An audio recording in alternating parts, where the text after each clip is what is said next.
Righto, mate, so we are going to get our contestants to build a DIY camping-style washing machine. Now, we have got 2 identical kits filled with, bits and pieces you can get from the local hardware store, and for some reason, don't ask me why, mate, we've even got door stops. Okay, well, I think we'll give the contestants 10 minutes, and let's see Evan and Cherie up first. Let's go.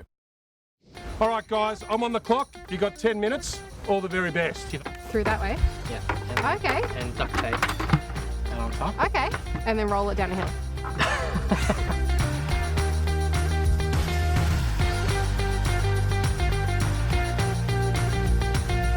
No calls for alarm, guys. We're at the halfway mark. But we're looking okay. It is a washing machine. We're not hanging our clothes on this, are we? So what are you guys thinking? Do you have any ideas? Well, we've got pipes, we've got saws, we've got plungers and buckets, so it's not a typical washing machine. We're going to do like a bucket turning system and then a plunging system as well. That'll get you really clean clothes. How are we going to get the clothes in? That's a big hole. Oh no, how do we get the clothes in? Maybe we shove them in through the little gap up here. Yeah, maybe we need a little flap. Seconds to go, guys. We don't have time to cut a flap. 10, 9, 8, Oh, quick. 7, 6, More handles. 5, 4, All right, we're done. 3, We're done. 2, 1. Well done, guys. Great work. That looks reasonably functional.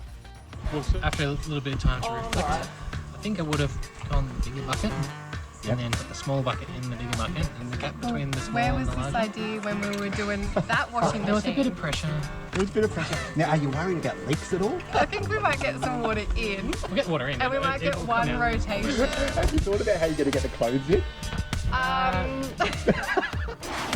Okay, guys, so Evan and Cherie came up with a very functional washing machine in 10 minutes. How about you guys? Got some good ideas? We have a couple of good ideas. Power through, because we've only got 10 minutes and the clock starts now.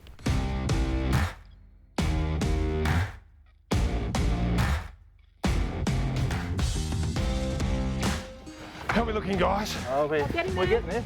Yeah, we've That's got good. the idea now, definitely. Can you talk me through the basic functions of it? So we've got our agitator. We're adding a hole now for the pivot point. It's going to be an upright design which you'll be able to turn on a pivot point. Looking good, guys.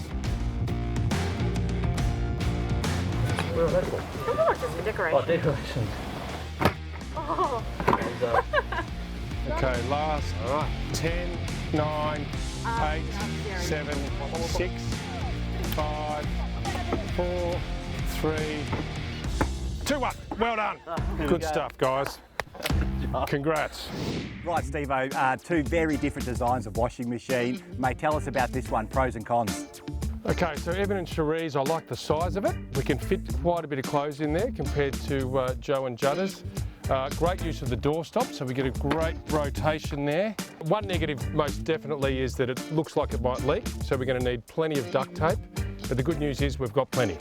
I really like this one. You've got the double whammy effect, you've got the plunger, you've got the agitator. Great use of the door stops. I feel like I'm riding a motorcycle when I use this thing. Might be prone to leaks as well. But Steve, we really just need to test these things out, and we'll let everyone know the winner after the 3rd challenge. While Steve and I put these DIY washing machines to the test, you guys at home can check out this handy tip.